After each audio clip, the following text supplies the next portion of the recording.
देखिए लिखे हैं कक्षा 10।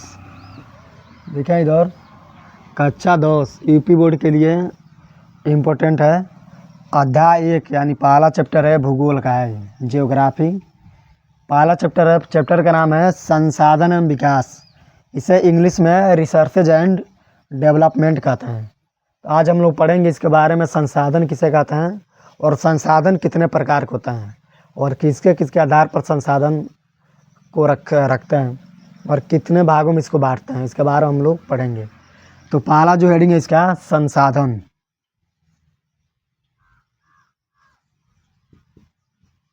संसाधन इसे रिसर्चेज कहते हैं इंग्लिश में, रिसर्चेज। संसाधन संसाधन उसे कहते हैं जो हमारी आवश्यकताओं को पूर्ति करने में सक्षम होता है, उसे संसाधन कहा जाता है। जैसे जैसे मान लीजिए कलम हो गया, हम लोग अपने दैनिक जीवन में उसको लिखने के लिए प्रयोग करते हैं कलम को, तो हमारी आवश्यकता को पूरा कर रहा है, उसी को संसाधन कहेंगे। चाहे कोई भी वस्तु हो जो हमारी आवश्यकताओं को पूरा करने में सक्षम हो, उसे ही संसाधन कह सकते हैं। देखेंगे इसमें जो हमारी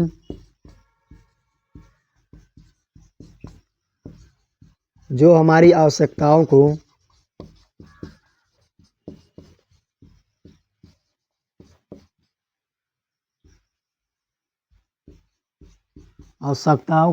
पूर्ति करने में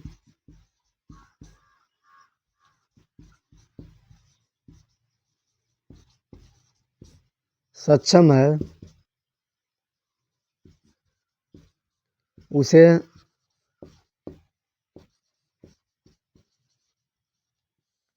संसाधन कहते हैं। उसे संसाधन कहते हैं, यानी जो हमारी आवश्यकता को पूरा करेगा उसी को हम लोग संसाधन कह सकते हैं। जैसे हम लिख रहे हैं, ये मार्कर हो गया, ये लिखने के लिए हम प्रयोग कर रहे हैं, ये आवश्यकता है मेरी लिखना और इसको प्रयोग कर रहे हैं, हम मार्कर से लिखने के लिए प्रयोग कर रहे हैं, तो यही हमारे लिए संसाधन हो गया। ये संसाधन, कुछ ऐसे संसाधन होते हैं जो पुनः समाप्त हो जाते हैं और कुछ ऐसे संसाधन होते हैं जो कभी समाप्त नहीं होते हैं, उसके बारे में पढ़ाया जाएगा। इससे संसाधन और जो कक्षा 10 का जो चैप्टर है, संसाधन बता दिया गया और इसमें बताया जाएगा संसाधनों का वर्गीकरण, कितने भागों में बांटा गया संसाधन को। संसाधनों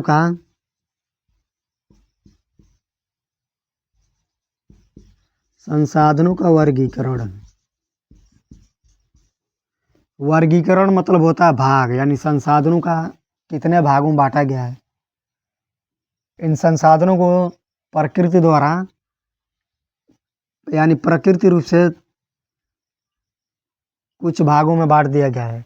जो ईश्वर द्वारा प्राप्त हुआ है उसी को प्रकृति कहता है। जो उपहार में मिला हुआ है, निःशुल्क जो प्राप्त हुआ है, उसी को संसाधन यानी प्राकृतिक संसाधन के नाम से जानते हैं।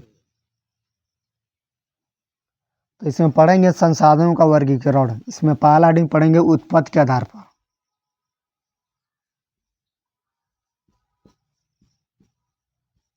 उत्पत्ति के आधार पर।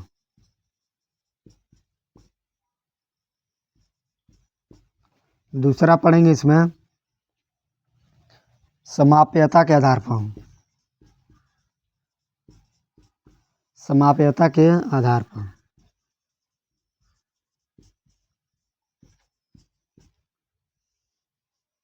तीसरा पढ़ेंगे स्वामित्व के आधार पर।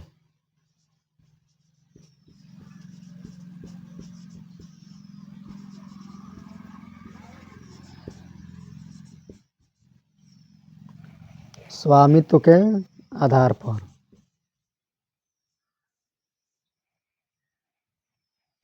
इसके बारे में पढ़ाया जाएगा। अब स्वामित्व के कौन कौन से आधार पर जो संसाधन होते हैं, ये कौन कौन से होता है, उसके बारे में बताया जाएगा। जैसे इसमें आता है स्वामित्व में मतलब अपना जो स्वयं का जो संसाधन होता है, इसे स्वामित्व का संसाधन कहते हैं। जैसे व्यक्तिगत संसाधन हो गया, सामुदायिक संसाधन हो गया, अंतर्राष्ट्रीय संसाधन हो गया, राष्ट्रीय संसाधन हो गया। ये जो चार जो ऐसे संसाधन होते हैं ये स्वामित्व के आधार पर आता है। और इसमें आता है उत्पत्ति के आधार पर। इसमें आता है जैविक संसाधन और अजैविक संसाधन। जैविक जो संसाधन होता है जो पौधे और जंतु के रूप में जो पाया जाता है, जो जीव मंडल से प्राप्त होता है, उन्हें जैविक संसाधन कहते हैं। और इसमें होता है अजैविक संसाधन, यानी ये जो अजैविक संसाधन होता है ये जो निर्जीव वस्तु से बने होते हैं जिसमें जान नहीं होती है। जैसे चट्टान होता है, चट्टान हो गई, मिट्टी हो गया और खनिज हो गया, इसमें जान नहीं पाई जाती है, इसलिए इसको अजैविक संसाधन के अंतर्गत रखते हैं। लेकिन ये जो जैविक और अजैविक है ये उत्पत्ति के आधार पर आएंगे। समाप्यता के आधार पर उसे कहते हैं जो कुछ ही समय के लिए उपलब्ध रहता है फिर वो समाप्त हो जाता है। जैसे जैसे मान लीजिए जैसे सूर्य हो गया, सूर्य का रोशनी मिलता रहता है तो ये कभी समाप्त नहीं होने वाला है। जैसे इसमें आ जाएगा जैसे पेट्रोल हो गया, एक बार हम लोग पुनः प्रयोग कर लेंगे फिर उसको दोबारा प्रयोग नहीं ला सकते हैं, वो फिर खत्म हो जाएगा। इसलिए उसको समाप्यता के आधार पर उसे बांटा गया है। उत्पत्ति के आधार पर जो अजैव संसाधन है और अजैव संसाधन है उसके बारे में पढ़ेंगे। इसको फाइनली हम मिटा दे रहे हैं।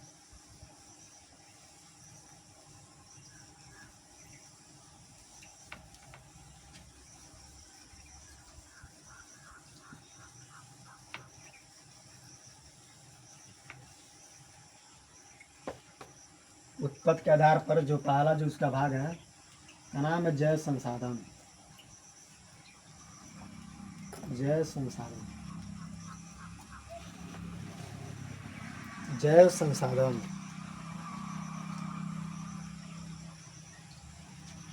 ये जैव संसाधन वे संसाधन होता है जो मनुष्य को, यानी जो जीव मंडल में जो वनस्पति होती है, पेड़ पौधे हो गए, मनुष्य हो गए, जहाँ से प्राप्त किया था उसे जैव संसाधन कहता है। जैव मतलब जीव, उसी को जैव संसाधन कहते हैं। जैसे इसमें जान व्याप्त होता है, इसमें जान होता है, ये निर्जीव नहीं होता है, सजीव होता है, इसमें जान होता है। तो इसमें लिखेंगे वे संसाधन, वे संसाधन जिनमें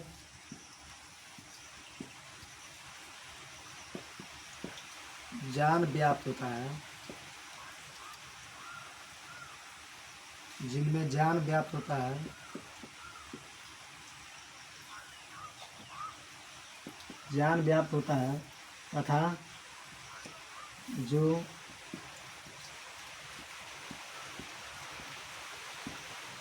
जो जीवमंडल से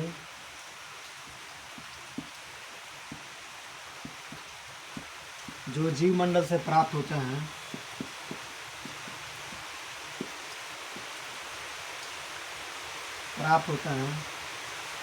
उन्हें अजैव संसाधन, उन्हें जैव संसाधन कहते हैं। उन्हें जैव संसाधन कहते हैं। जैव संसाधन कहते हैं। अभी हम इसमें लिखे हैं जैव संसाधन में वे संसाधन जो जीवमंडल से प्राप्त होते हैं उन्हें जैव संसाधन कहते हैं। जैसे इसमें लिखे हैं जैसे पेड़ पौधे हो गए, वनस्पति हो गए, ये जो होता है वनस्पति पेड़ पौधे हो गया, मत्स्य जीवन हो गया, पशुधन, उसी को ही जैव संसाधन कहते हैं। इसका जो दूसरा भाग है उसे कहते हैं अजैव संसाधन। दूसरा जो भाग है अजैव संसाधन, अजैव संसाधन।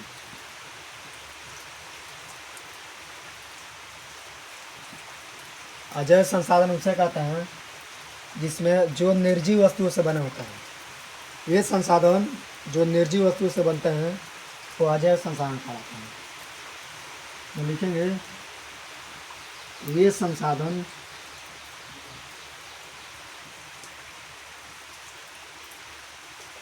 जो निर्जीव वस्तु से बनते हैं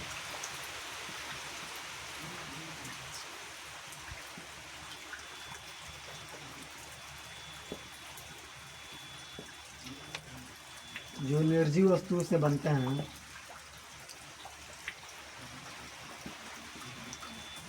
उन्हें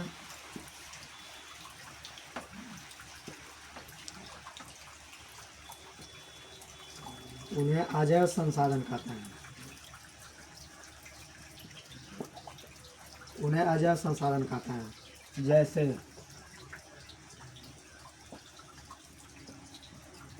जैसे मिट्टी हो गया, मिट्टी, खनिज, चट्टान आदि। यानी इसमें मिट्टी, खनिज, चट्टान, इसमें जान नहीं पाई जाती है। इसे निर्जीव वस्तु से बना होता है। इसे अजैव संसाधन अंतर्गत रखते हैं। अगला जो है, अगला हेडिंग इसमें नवीकरणीय संसाधन।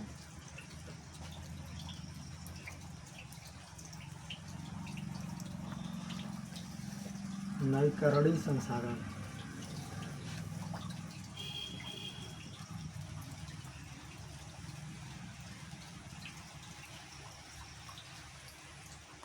नवीकरणीय संसाधन उसे कहते हैं वे संसाधन जिन्हें पुनः भौतिक, रासायनिक या यांत्रिक प्रक्रियाओं द्वारा पुनः प्राप्त किया जाता है, उसे नवीकरणीय संसाधन कहा जाता है।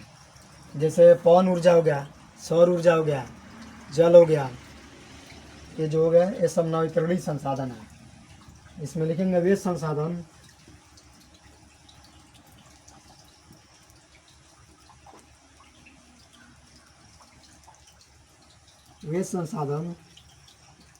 जो पुनः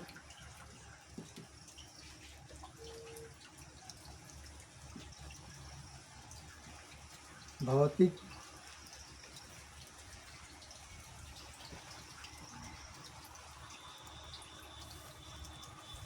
रासायनिक या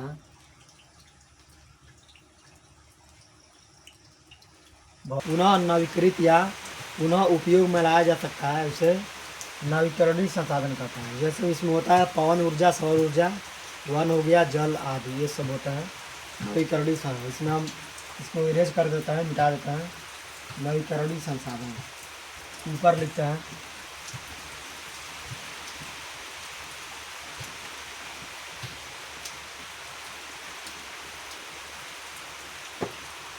यहाँ लिखता है नवीकरणीय संसाधन।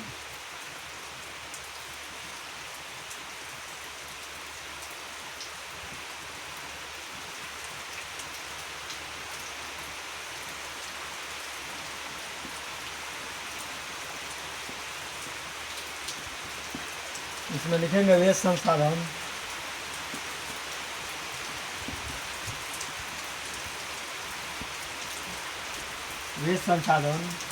जिन्हें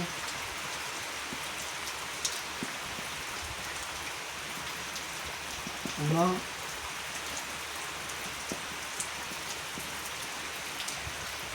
भौतिक,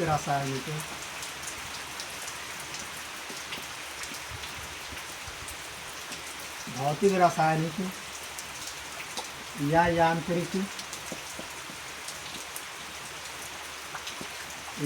प्रक्रियाओं द्वारा पुनः उपयोग या पुनः नवीकृत या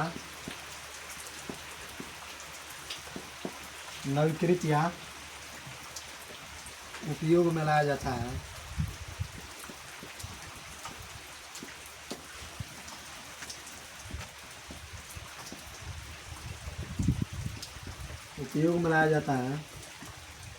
उन्हें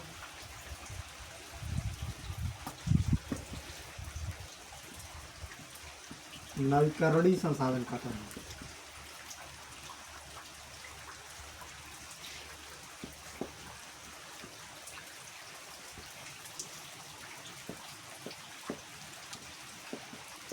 नवीकरणीय संसाधन कहते हैं।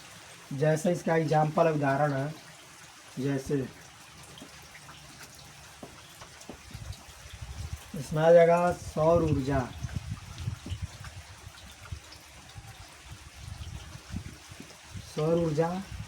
पवन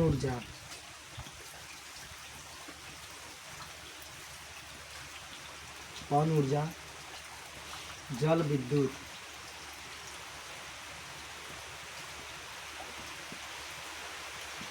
जल विद्युत आदि। यानी नवीकरणीय संसाधन ऐसा संसाधन है जिन्हें पुनः उसको यानी यांत्रिक प्रक्रियाओं द्वारा यानी भौतिक से रासायनिक प्रक्रिया में इसको बदलते रहता है, उसे नवीकरणीय संसाधन कहते हैं। जैसे मैं बताया सौर ऊर्जा, पवन ऊर्जा, जल विद्युत ऊर्जा। जैसे सौर ऊर्जा यानी सूर्य से जो रोशनी प्राप्त होती है डेली मिलता है हम लोग को, ये कभी नहीं समाप्त होता है। पवन ऊर्जा यदि जो हवाएं बहती है वो कभी नहीं समाप्त होता है, उसको नवीकरणीय संसाधन के अंतर्गत रखता है। इसमें अगला जो हेडिंग है उसका नाम है अनवीकरणीय संसाधन।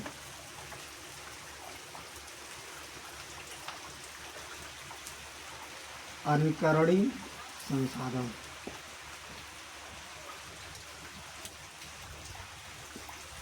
इसमें लिखेंगे वे संसाधन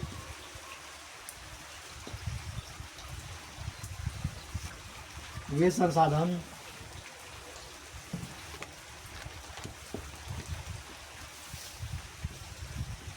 वे संसाधन जो एक बार प्रयोग करने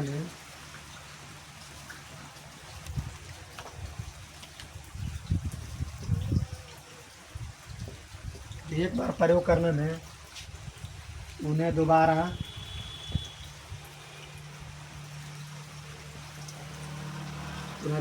प्रयोग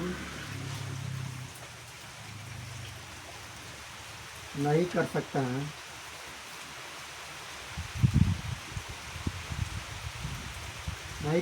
है, उसे अनवीकरणीय संसाधन कहते हैं।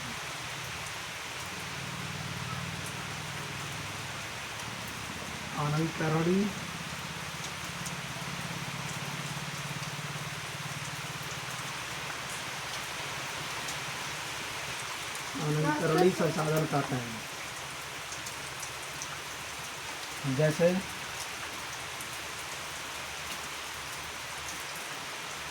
जैसे खनिज हो गया,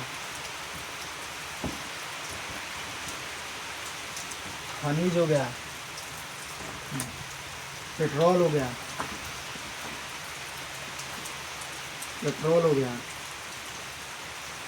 खनिज, पेट्रोल, डीजल हो गया,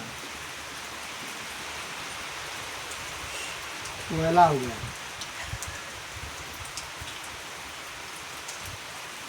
आदि। यानी इसे हम लोग एक बार प्रयोग करेंगे फिर दोबारा प्रयोग में नहीं ला सकते। अनवीकरणीय संसाधन के बारे में बता देते हैं। अब हम लोग पढ़ेंगे राष्ट्रीय संसाधन। इसे इंग्लिश में नेशनल रिसोर्सेज कहते हैं। राष्ट्रीय संसाधन वे संसाधन होते हैं जो तकनीकी तौर पर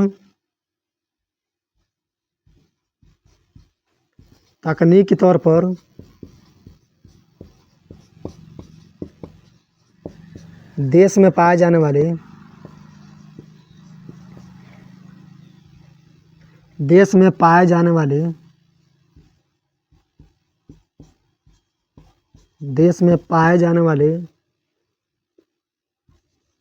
संसाधन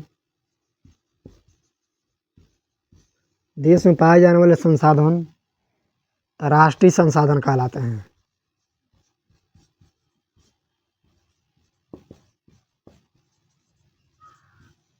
राष्ट्रीय संसाधन कहलाता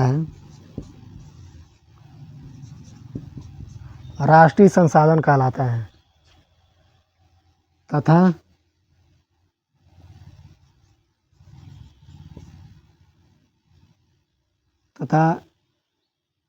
इन संसाधनों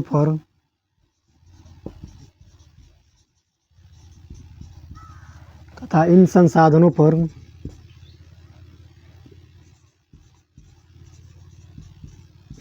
सरकार का स्वामित्व होता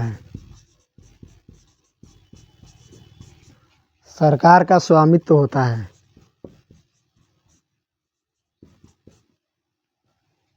जैसे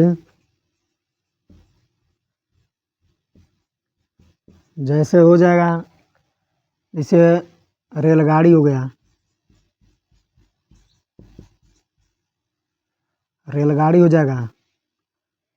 वन हो जाएगा, जल हो जाएगा। ये सब राष्ट्रीय संसाधन के अंतर्गत आता है। इस पर गवर्नमेंट का स्वामित्व होता है। आदि। और एक होता है अंतर्राष्ट्रीय संसाधन।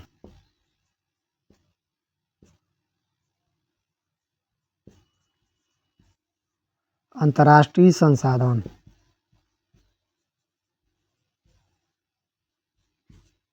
इसे कहते हैं इंटरनेशनल।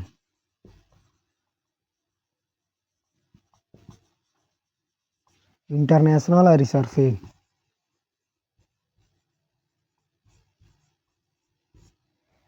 अंतर्राष्ट्रीय संसाधन वे संसाधन हैं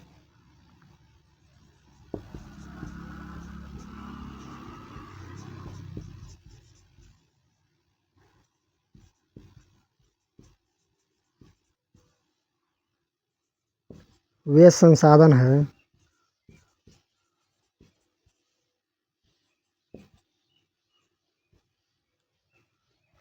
वे संसाधन हैं जिस पर स्वामित्व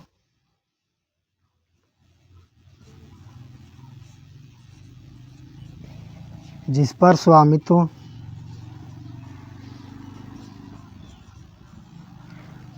जिस पर स्वामित्व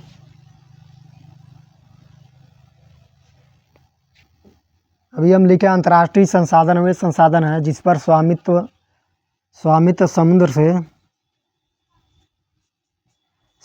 से 200 मील दूर 200 मील 200 मील दूर किसी व्यक्ति का 200 मील दूर किसी भी व्यक्ति का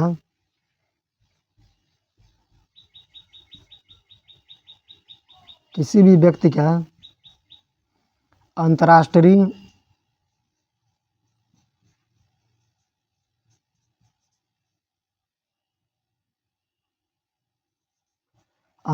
संसाधन अंतर्राष्ट्रीय संसाधन का उपयोग नहीं कर सकता है।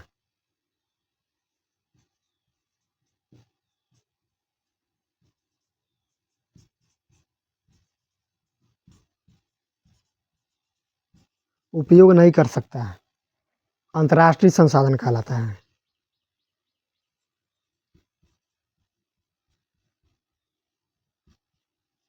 अंतर्राष्ट्रीय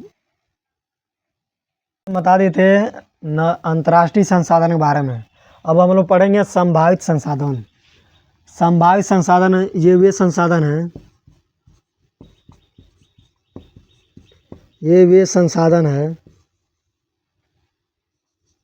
ये वे संसाधन हैं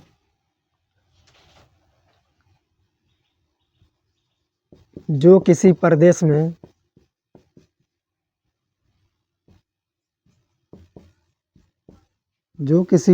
में विद्यमान है किंतु इनका उपयोग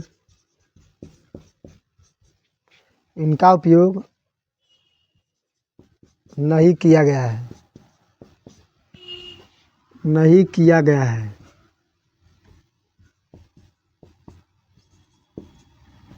किया गया है उसे संभावित संसाधन कहता है।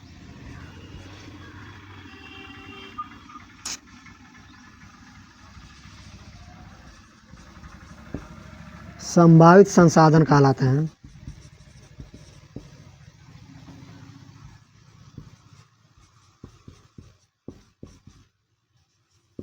संभावित संसाधन कहलाते हैं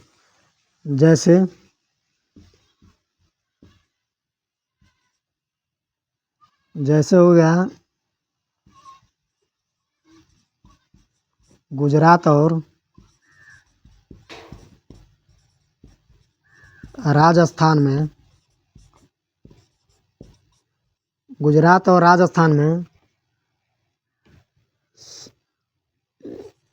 सौर ऊर्जा तथा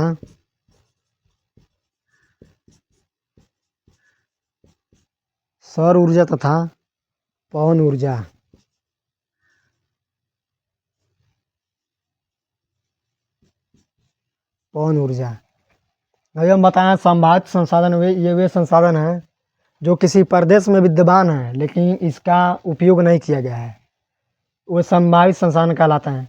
जैसे गुजरात और राजस्थान में जो ऊर्जा है वहाँ पर उपयोग बताया गया है वहाँ पर, जैसे सौर ऊर्जा हो गया, पवन ऊर्जा, इसका सर्वेक्षण किया जा चुका है कि हाँ वहाँ पर है, लेकिन इसका प्रयोग नहीं किया जा रहा है और वर्तमान भविष्य में इसकी उपयोग करने की संभावना जताई जा रही है। उसे उसे कहते हैं संभावित संसाधन। अभी पढ़ाया गया है संभावित संसाधन के बारे में। अब हम लोग पढ़ेंगे विकसित संसाधन। विकसित संसाधन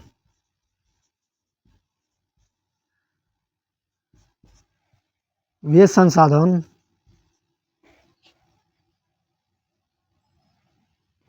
संसाधन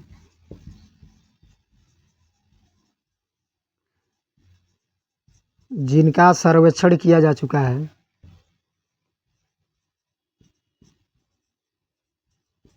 सर्वेक्षण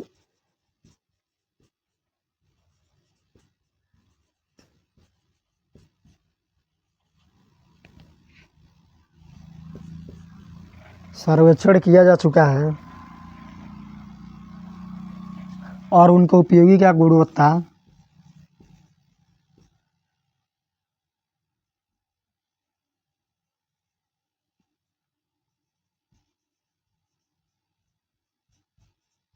और उनके उपयोगी और उसके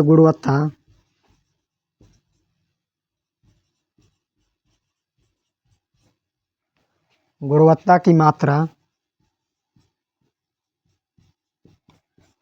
गुणवत्ता की मात्रा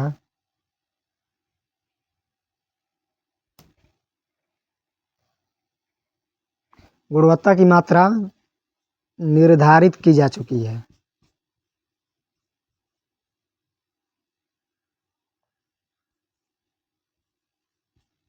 निर्धारित की जा चुकी है।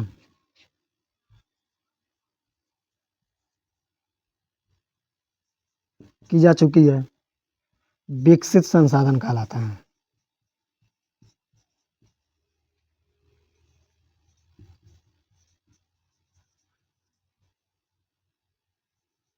विकसित संसाधन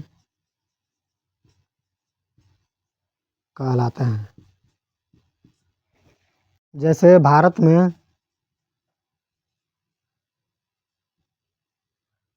कोयला एवं लौह अयस्क